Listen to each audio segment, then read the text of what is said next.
Welcome back, everybody. I'm back to read Charlotte's Web. We are on chapter 11. It's called The Miracle. If you remember from last time I was reading, Charlotte was up late working on her web. So wondering what she's doing and if that has to do with what the miracle is. It was really good to see you all today, and I'm excited for our visits tomorrow for some of you. All right, let's start. I don't know if Buddy's going to join us today. Buddy, come here. Come here. This is his blankie that he likes to lay on. He drags it everywhere. Come here. So, chapter 11, The Miracle. The next day was foggy. Everything on the farm was dripping wet. The grass looked like a magic carpet. The asparagus patch looked like a silver forest. On foggy mornings, Charlotte's web was truly a thing of beauty. This morning, each thin strand was decorated with dozens of tiny beads of water. The web glistened in the light and made a pattern of loveliness and mystery, like a delicate veil. Even Lurvy, who wasn't particularly interested in beauty, noticed the web. Stop. Noticed the web. I lost my place. When he came with the pig's breakfast. He noted how clearly it showed up, and he noted how big and carefully built it was. And then he took another look, and he saw something that made him set his pail down. There, in the center of the web, neatly woven in block letters, was a message. It said, "Some pig." Lurvy felt weak. He brushed his hand across his eyes and stared harder at Charlotte's web. "I'm seeing things," he whispered. He dropped to his knees and uttered a short prayer. Then, forgetting all about Wilbur's breakfast, he walked back to the house and called Mr. Zuckerman. So I'm going to show you, there's a little picture. You can see in the web, it says, "Some pig."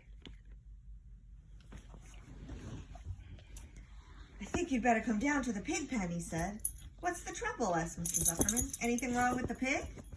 "Not exactly," said Lurvy. "Come and see for yourself." The two men walked silently down to Wilbur's yard. Lurvy pointed to the spider's web. "Do you see what I see?" he asked. Zuckerman stared at the writing on the web.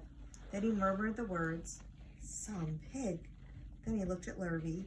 Then they both began to tremble. Charlotte, sleepy after her night's exertion, smiled as she watched. Wilbur came and stood directly under the web. "Some pig," muttered Lurvy in a low voice. "Some pig," whispered Mr. Zuckerman. They stared and stared for a long time at Wilbur. Then they stared at Charlotte. "You don't suppose that spider," began Mr. Zuckerman, but he shook his head and didn't finish the sentence. Instead, he walked back up to the house and spoke to his wife. "Edith, something has happened." He went into the living room and sat down, and Mrs. Zuckerman followed. "I've got something to tell you, Edith. You better sit down." Mrs. Zuckerman sank into a chair. "Edith, I think you had best be told that we have a very unusual pig." A look of complete bewilderment came over Mrs. Zuckerman's face. "Homer Zuckerman, what in the world are you talking about?" she said. "This is a very serious thing, Edith. Our pig is completely out of the ordinary." "What's unusual about the pig?" "Well, I don't really know yet, but we have received a sign, Edith, a mysterious sign. A miracle has happened on this farm. There is a large spider's web in the doorway of the barn cellar, right over the pig pen. And when Lurvy went to feed the pig this morning, he noticed the web because it was foggy. And you know how a spider's web looks very distinct in a fog. And right bang in the middle of the web were the words, 'Some pig.' The words were woven right into the web. They were actually part of the web, Edith. I know because I've been down there and seen them. It says 'Some pig,' just as clear can be. There can be no mistake about it. A miracle has happened and a sign has occurred here on earth, right on our farm, and we have no ordinary pig." "Well," said Mrs. Zuckerman, "it seems to me you're a little off. It seems to me we have no ordinary spider." That's what I thought too when I read this first. "Oh no," said Zuckerman, "it's the pig that's unusual. It says so right in the middle of the web." "Maybe so. Just the same, I intend to have a look at that spider." "It's just a common gray spider." They got up and together they walked down to Wilbur's yard. You see, Edith? It's just a common gray spider. Wilbur was pleased to receive so much attention. Lurvy was still standing there, and Mr. and Mrs. Zuckerman, all three, stood for about an hour watching Wilbur. Charlotte was delighted with the way her trick was working. She sat without moving a muscle and listened to the conversation of the people. When a small fly flew into her web just beyond the word pig, Charlotte dropped quickly down, rolled the fly up, and carried it out of the way.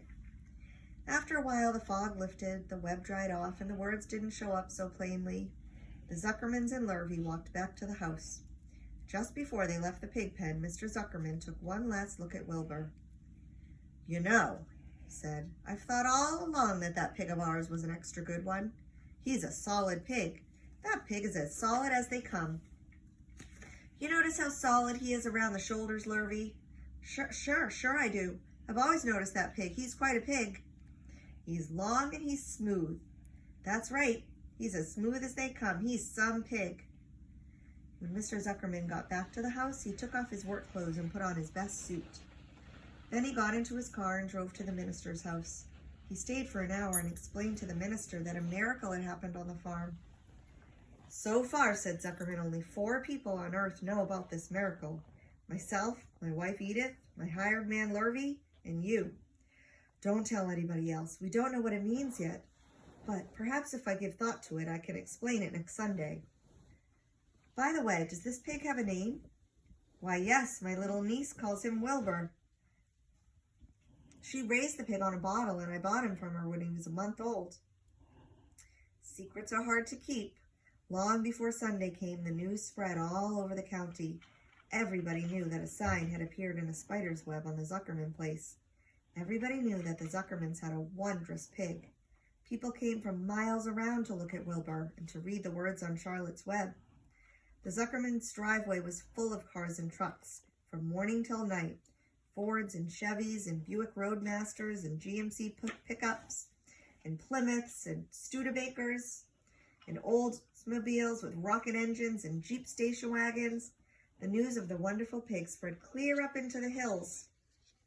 When Fern told her mother that Avery had tried to hit the Zuckerman spider with a stick, Mrs. Arable was so shocked that she sent Avery to bed without any supper as punishment. In the days that followed, Mr. Zuckerman was so busy that he neglected his farm work. He wore his good clothes all the time now, got right into them when he got up in the morning. Mrs. Zuckerman prepared special meals for Wilbur. Lurvy shaved and got a haircut, and his only job was to feed the pig. Mr. Zuckerman ordered Lurvy to increase Wilbur's feedings from 3 meals a day to 4 meals a day. The Zuckermans were so busy with visitors they forgot about other things on the farm. The blackberries got ripe, and Mrs. Zuckerman failed to put up any blackberry jam. The corn needed hoeing, and Lurvy didn't find time. On Sunday, the church was full. The minister explained the miracle. He said that the words on the spider's web proved that human beings must always be on the watch for the coming of wonders. All in all, the Zuckerman's pig pen was the center of attraction.